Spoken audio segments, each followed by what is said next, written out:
It's designed to automate video podcast editing. It's thus saving editors significant time. And when we say significant time, we're really talking hours.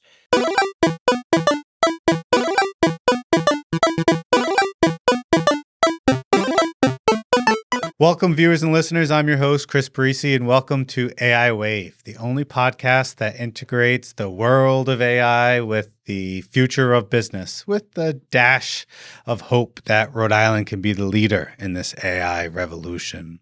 This is episode 3, and today we have a very special guest for you, Ezra Winters, the director of content here at Trailblaze, and he's going to dive into which tools that you, content creators out there, can use to expedite your production, and that gives you more time to do higher quality products. So we're going to talk about what type of tools are out there for podcasts like this one. We actually use tools, AI tools, for our own podcast, and we're going to give you some secrets. So stay tuned. We're also going to talk about video, and audio. What are some tools that you can use to be able to, with the press of a button, have a ton of output of short clips, transcripts, anything that you can imagine. I mean, the word magic is literally in one of the tools, and I think it's aptly named. But first, let's take a look at what's been going on in AI in the past week. So there was a lot that goes on, and I feel like I can say that every week. It's really a lot to keep up with. That's why you listen to us, so we can always keep you in the loop. One new thing is that Google Bard. Right? So Google announced recently that their competitor to ChatGPT, Google Bard, is available to all for free and it accessed the internet. So this was about a week or so ago, and this was when ChatGPT did not access the internet for everyone. So at the time, it was like a good, strong week where Google Bard was the new thing and ChatGPT was old news. But then OpenAI came along and said, "Nice job, little Google." That was fun for about a week. We just announced a new UI and announced that ChatGPT 4 is available to all with the Plus membership. And if you don't know, you go in the settings in the bottom left in your account, and you can upgrade to Pro or Plus, which is $20 a month. And what that allows you to do is now you can enable, you go in the settings, you can enable web browsing and you can enable plugins, and you have access to ChatGPT 4. So when you go in to ChatGPT, you can select enable browsing, and now you can get the machine, the model, to search the web for information. So if you remember episodes, the previous ones, when we talked about the limitations with ChatGPT, that it's only going to have information up till, October 2021. Not anymore. It's groundbreaking where it could surf the web and provide you with real-time information. You can ask it, for instance, hey, what are the e-commerce trends of the first quarter of 2023? Or, hey, there's this new article in Nature magazine that was just released 2 weeks ago. Please review it, read it, and summarize it for me. The options are limitless. And that's what I always urge you to do, is go and explore, test it out, try it out. Whatever your field is, whatever your passion is, always learn and test it out. And they also are enabling plugins. So OpenAI with ChatGPT have their own app store, so to speak, but it's a plugin store. And there's a lot of plugins out there where it takes GPT's model and plugs it in to their software. So one of the popular ones is Zapier, and Zapier is a connector to a lot of great other softwares out there. So essentially, let's say if your CRM is like Salesforce or HubSpot, you can now, through Zapier, tap GPT into your CRM. There's a lot of applications out there, and like I always say, the options are limitless, and it's only up to your imagination and creation to figure out how to best utilize these AI tools. And it's so exciting. So I hope you're doing a lot. with these AI tools. I know we are here at Trailblaze, and we just developed a new AI tool using the API for GPT. So go on, explore, and learn more, and ride this AI wave together. And as we always like to mention in our podcasts here in the Ocean State, is why not Rhode Island be the leader in this AI revolution? We were the leader in the American Industrial Revolution. Why not now? I'm actually calling on all state leaders to create a task force to prepare now, be proactive for this AI wave that's about to hit us all, and it's already impacting many, many jobs. We're seeing it all in the news about the jobs that are being lost. Well, how can we mitigate that job loss? And how can we upskill our workers and prepare the next generation for the new AI economy? So I'm going to call on our state leaders, and already been talking to some of them at the highest levels to say, hey, let's create this task force. Let's put all the brilliant minds together from all different industries, from higher ed and Rhode Island Department of Education to DLT, manufacturing associations. Let's all get together in a room, figure out how can we prepare to not only survive this AI revolution, but thrive and become a leader in this beautiful ocean state. Why not? So stay tuned for more for that. But you're probably here on this podcast to learn about what AI tools you can use to be the ultimate content creator. I got a treat for you, and it's Ezra Winters, the brilliant mind behind a lot of our content here at Trailblaze, and we're going to dive into the tools to use, the strategies behind it all, and how at the end of the day, humans matter. So let's hear what Ezra has to say. We're here with our second guest of our podcast series, and it is the one and only Ezra Winters. Ezra, thank you for coming, and we appreciate you joining. Yeah, happy to be here. So Ezra is our content director here at Trailblaze Marketing. And when it comes to content creation, there are a lot of AI tools out there. So what we want to do is talk to Ezra, learn about how you could utilize them if you're a content creator, and tell us a little bit more first, Ezra, about what you do here at Trailblaze. What's your field of specialty? Yeah, so my field of specialty starts with strategy. I spend a lot of time in doing ideation phase and research, and then I try to make sure that our team comes up with plans for our clients that we feel will, get results based on what they're looking for, whether that be B2B clients looking for leads or D2C clients looking for sales, very sales oriented.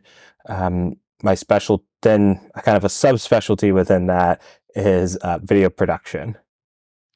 Yeah, and Ezra's being humble, guys. He has many specialties, very talented in terms of strategy, content creation, video production. And, when we said we're going all in on AI, we talked to Kyle last week and how it impacted SEO, analytics, digital ads. But the other big department that it affected was content creation. I mean, we're even using AI tools for this podcast, for instance. Let's start there. Tell us some of the tools that if anyone wanted to create a podcast, or if you're creating a podcast already, what are some of the tools that you could be utilizing? Great. So one of the best AI tools for podcasting that I've come across is Autopod. We are using it for our podcast. Lots of other podcasts are using it. And essentially, it's a pack of plugins. It's designed to automate video podcast editing.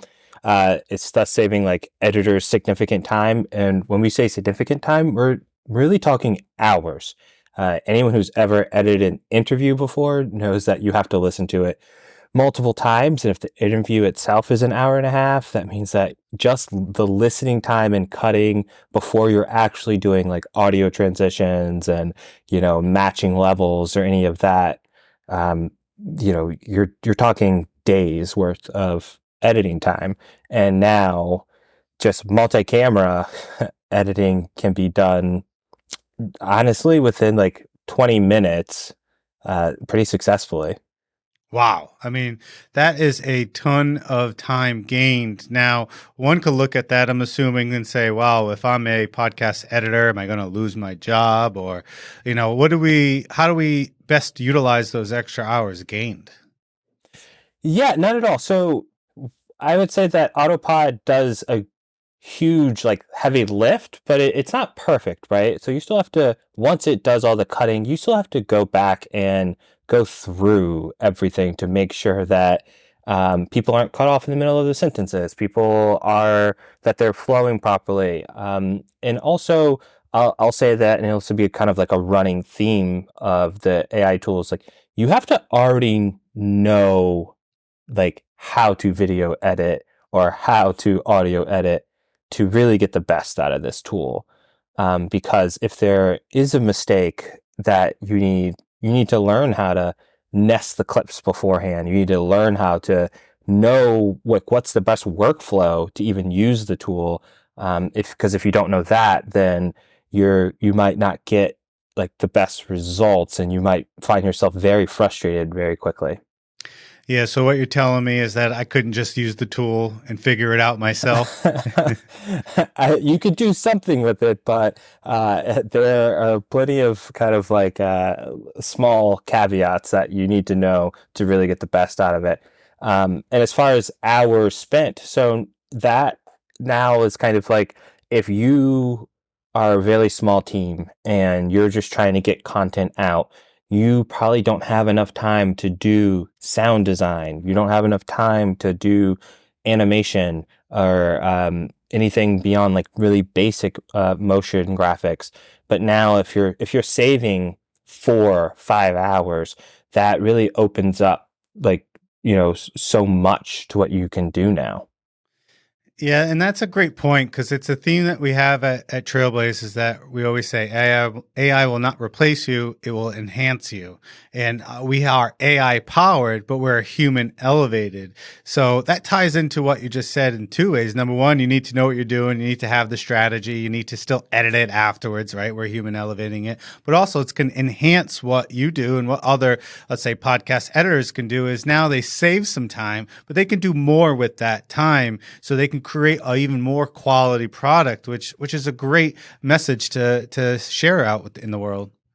Absolutely. And I think it's kind of like it goes back to that principle of just knowing how to use the tool.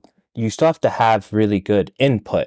Like you still have to have really great content and work really hard on making the actual thing that people are there for. It's kind of like, there are tons of marketers that exist that are really good at graphic design or video editing or getting attention, but they don't know how to make a product themselves. They have no product that they make themselves. And that's, why everyone is important in the process.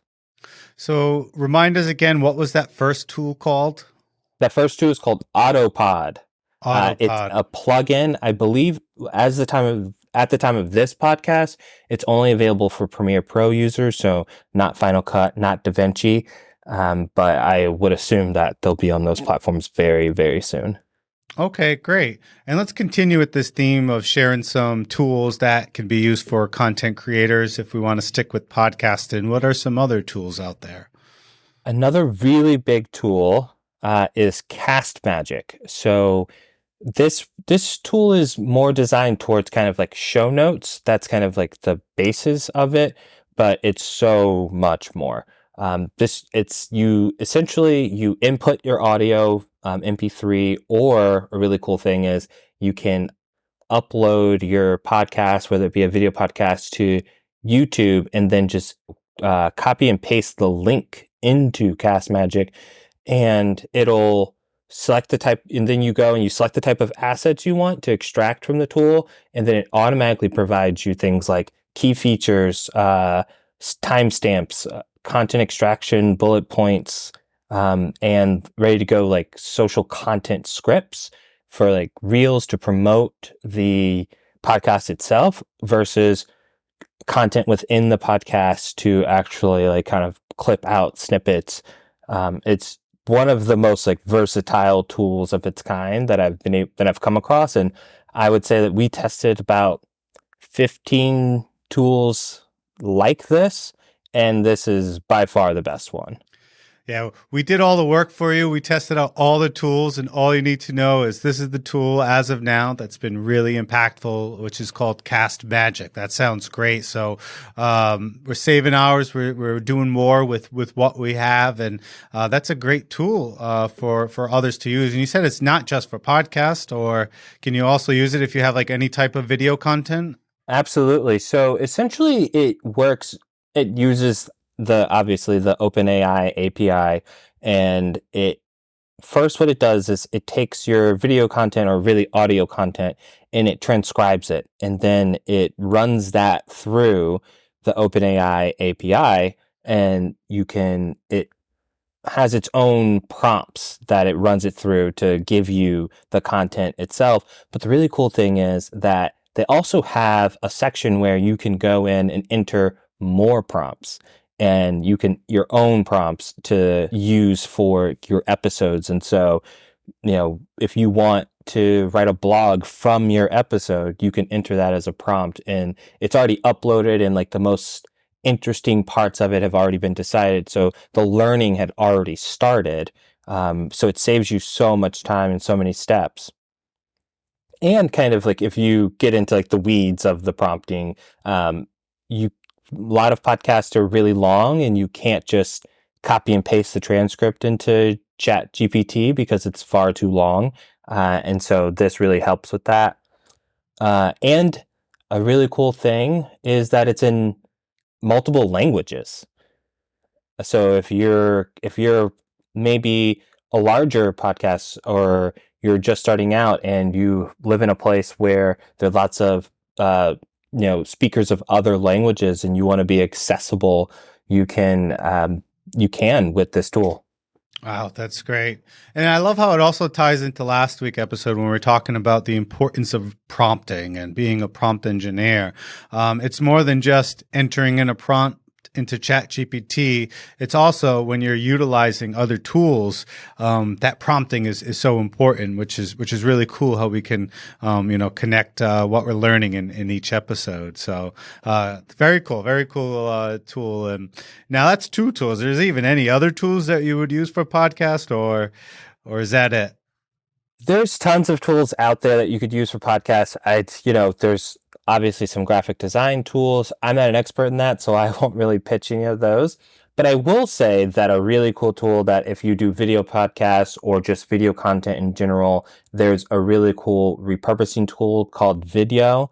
That's like, it's spelled like Vidyo, like Vidyo.ai. And this is an extremely powerful tool, where it essentially streamlines like creation, editing, and publishing of video content. You can do drag and drop visual timelines. I would say that that's kind of for if you don't know how to use Premiere Pro, Final Cut, DaVinci, and you're kind of like more on like the CapCut level, then this would also be a great tool just to even edit in. But if you already feel comfortable in an editing tool, complete your podcast that way, and then you can just drag and drop and upload it to Vidyo, and it'll repurpose all your content. It'll resize it for, vertical, square, horizontal. And then the really cool thing, it's a lot like Cast Magic, except Cast Magic is all text-based. Vidyo will also take your video and chop out like, these are the key moments that they believe they're the key moments, and give it to you in multiple sizes for you to review and download. They have so many templates. You can even upload a brand kit to it. And so each week really streamline your process. It is honestly just one of the coolest and like most powerful tools that I've seen. Wow, that sounds amazing. Now, it sounds like the app's called Vidyo, but is that how it's spelt, or is it spelt differently? No, it's Vidyo, Vidyo.ai. Vidyo. Yeah. So, all right. So Vidyo. All right. Got it. So we'll have to check out that AI tool as well. We've researched dozens of AI tools for podcasting, and those are the three to know to take your content creation to the next level. So thank you, Ezra, for sharing those about podcasting. But like we said, you're a man that wears many hats. Multi-talented is what we call you here at Trailblaze. So you're more than just podcasting, producing, and editing, and even more than video. But when it comes to content creation, are there any other tools out there while we're on this topic that you would like to share with our audience? So, I think a really big secret that isn't really a secret to us, but we've been dabbling in AI for 3 years now. Through like Luminar, Neo, this is like the Skylum suite, and like Topaz. They've been using AI for a number of years, and they're really like, cutting edge at all times. So like Topaz Labs, the video AI tool is unbelievable. Yeah. It, I think I've seen some videos out there, some really prominent YouTubers that are, a little tongue in cheek saying that it's just cheating. It's not fair that people can miss focus or take really grainy videos, like mess up their ISO, and then put it into Topaz Labs and make it perfect and upscale it to 8K. It's really, really powerful. But the caveat being, and I would say this to anyone, it's the video aspect especially, like you kind of have to have a powerful computer to use Topaz. It's really not for your Chromebooks or any computer that isn't professional editing. Otherwise, you could be exporting for 23 hours if you're not maintaining a powerful computer. But I would say that it's still worth an investment. It's just unbelievable, these AI tools, especially one that the Topaz AI photo editor, though. We use it kind of all the time because sometimes clients, they have this one photo that is perfect, but it's from 15 years ago, and it's the smallest photo that you've ever seen. And Topaz AI really allows it to be like a new thing. Like it sharpens it. It can upscale it to a very usable size. It truly is amazing. And it's not going to look all pixelated? No, not at all. No, it'll look better than it did before. Wow, that's amazing. I mean, it's like a cheat code. Yeah, it really is. It really is. Oh, well, very cool. So those are some great tools to learn about, and in our notes we'll include all of these tools for you to learn more about, test out, and explore. So thank you for sharing all of that, Ezra. What I want to switch gears to now. We talked a lot about the tools, but the tools are only as good as the humans behind it, right? So what we call human endpoints, it's about the beginning and the end, about the inputs that you give and editing the outputs. And you mentioned strategy in the beginning. So how does strategy play a role when it comes to utilizing AI tools?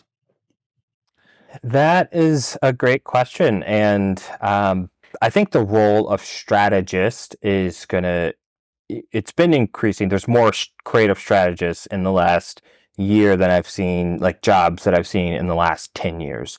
It's been such kind of like a buzzword that everyone's looking for. AI tools, I think ChatGPT is a really powerful tool for creative strategists. It's really of a starting point.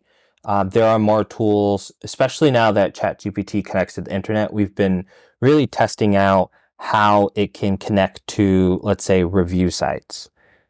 Because, part of where lots of creative strategy work starts is reading reviews, reading what people have to say about this product. And, whether it be emphasizing more on the things that people love about the product, or responding to like objections that people have about your product, such as like price. Price is always a big one. Like, why is it so expensive?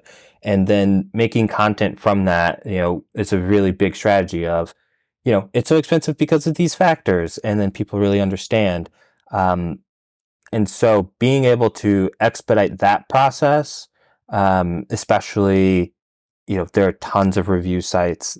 A big part of our job at Trailblaze is to look under every stone. And we pride ourselves in doing that for our clients. And just to be able to do that in a more efficient way, I believe, will allow us to really elevate our clients and like do much more for them. That's a great point, because when you look at strategy, a lot of it in the beginning is the intel that we're given and analyzing. So if we can use AI to utilize those tools to get the data, get the research, get all that information from the reviews, that will give us the information to make those strategic decisions that, AI can do or can help with, but still not at the level that us strategist can perform. No, it's really not. There are great tools that exist. Veros is a great tool right now. It's really powerful. It's probably a bit expensive for most people. Let's say the tool that is a funny name, Foreplay, is a great tool that allows you to save ads. And kind of like, it's a great search tool. They have an AI element to it. I don't know it like, perfectly to be able to say it with confidence, but I use it every day to review and create briefs. But it's still, I would say AI is not in a place to create briefs for people yet. You can use it as a tool to help expedite the process of creating a brief or creating a strategy, but it certainly is not in a place to do it for anyone. That makes sense. Very cool. And what about when it comes to video? I know we produce a lot of video for our clients or ourselves. And I'm assuming, with the pre-production, production, and post-production stages, it could certainly help out on that pre-production, right? Whether it's helping with storyboards or scripting, I'm assuming those are some of the tactics that AI can help out with. Certainly. And, Adobe is probably going to be really the leader in this. They're going to be rolling out some unbelievable AI tools that you'll be able to use in Premiere and After Effects. It is going to really change how you storyboard. It'll change how you edit. You'll be doing, like, there's Descript that exists right now, like text-based edit. Like, you'll be able to do that also inside of Adobe. I really feel like Adobe jumped on this early and is making like the proper moves. And it's kind of a reason why you'll see on YouTube right now so many people leaving Adobe for Final Cut, or they're leaving Adobe for Resolve because of like the color issues, or they don't crash as much. But I think that most people will be going back to Adobe over the next 6 months. I believe that too. And I know Adobe has been collaborating with Google on a lot of what they're doing together. And Google obviously had their big conference recently announcing some of the exciting advancements that they have. I think I read something where they used the word AI over 300 times in their in their conference. Very cool. And yeah, Adobe's definitely a big one. Well, yeah. They're not perfect yet. One of the big AI tools that's for podcasting and video, sound is extremely important. So the Adobe Enhance, the like kind of enhanced tool right now it's completely free. You can just take any audio you want, go to the website, upload it, and it'll enhance it. But it's not perfect. At least not perfect to like a professional's ears. Or it's a perfectionist. Still involved. No, I would not say. I wouldn't say perfectionist. There's just getting it right. For sure. A lot of these tools, you just saved folks, dozens and dozens of hours and dollars, trying to test out these other tools. And also the importance of being, human elevated, right? Like AI tools can help us out, do our jobs, but it's not going to replace what we do. It's going to enhance what we do. And that's an important lesson for all of us as we embrace this technology and ride this AI wave together. Absolutely. Well said. Well, it's always a pleasure learning and chatting with you, Ezra. If you had one message, to give to our audience outside of what you already said, what would it be? My one message would be that don't spend too much time researching the tools per se, understanding that they are important. They're going to be a big lift for you. But at the end of the day, your craft is the most important thing. You need to still be committed to whatever craft that is, whether it be design and the many aspects of design or video or audio. Nothing will ever replace the craft of these creative fields, and that will always be the most important part. That reminds me, a couple months ago, Seth Godin was speaking at a conference, and he said when the camera was developed, over 100 years ago, everyone was worried that's going to replace all the jobs of the painters, because before cameras, there was only paintings to kind of replicate what things looked like. And it did replace a lot of jobs of a lot of mediocre painters. But not those that worked on their craft, that were experts, and they transformed, right? So then there was the realistic paintings, because it didn't have cameras. But then it went abstract. Then you got Van Gogh, and went a different. It evolved, and that's what we're all going to be doing in this AI revolution: is evolving, adapting, and like you said, Ezra, focus on your craft. Absolutely. I don't want to live in a world without painters, Very true. Very well said. Well, thank you for hopping on from beautiful Maine. Probably a little cold up there. A little chilly today. Yeah. But I appreciate you hopping on and joining the AI Wave. Absolutely. Thank you for having me. All right. Take care. There you have it, folks. All the tools you need to know, why strategy matters, and most importantly, why you need to be human elevated, even if you have all these great AI tools for content creation. That was brilliant. That was exciting stuff. Thank you again, Ezra Winters, all the way up in Chile, Maine, joining us on Episodes 3 podcast. Audience, I hope you learned a lot today, and I hope you continue to learn more. So make sure you subscribe, like, comment, share it to let others know about these great tools out there, and make sure that you ride this AI wave together and ask yourself, why not? Why can't Rhode Island be the leader in this AI revolution? So enjoy the rest of your days, and thanks for listening to the AI Wave.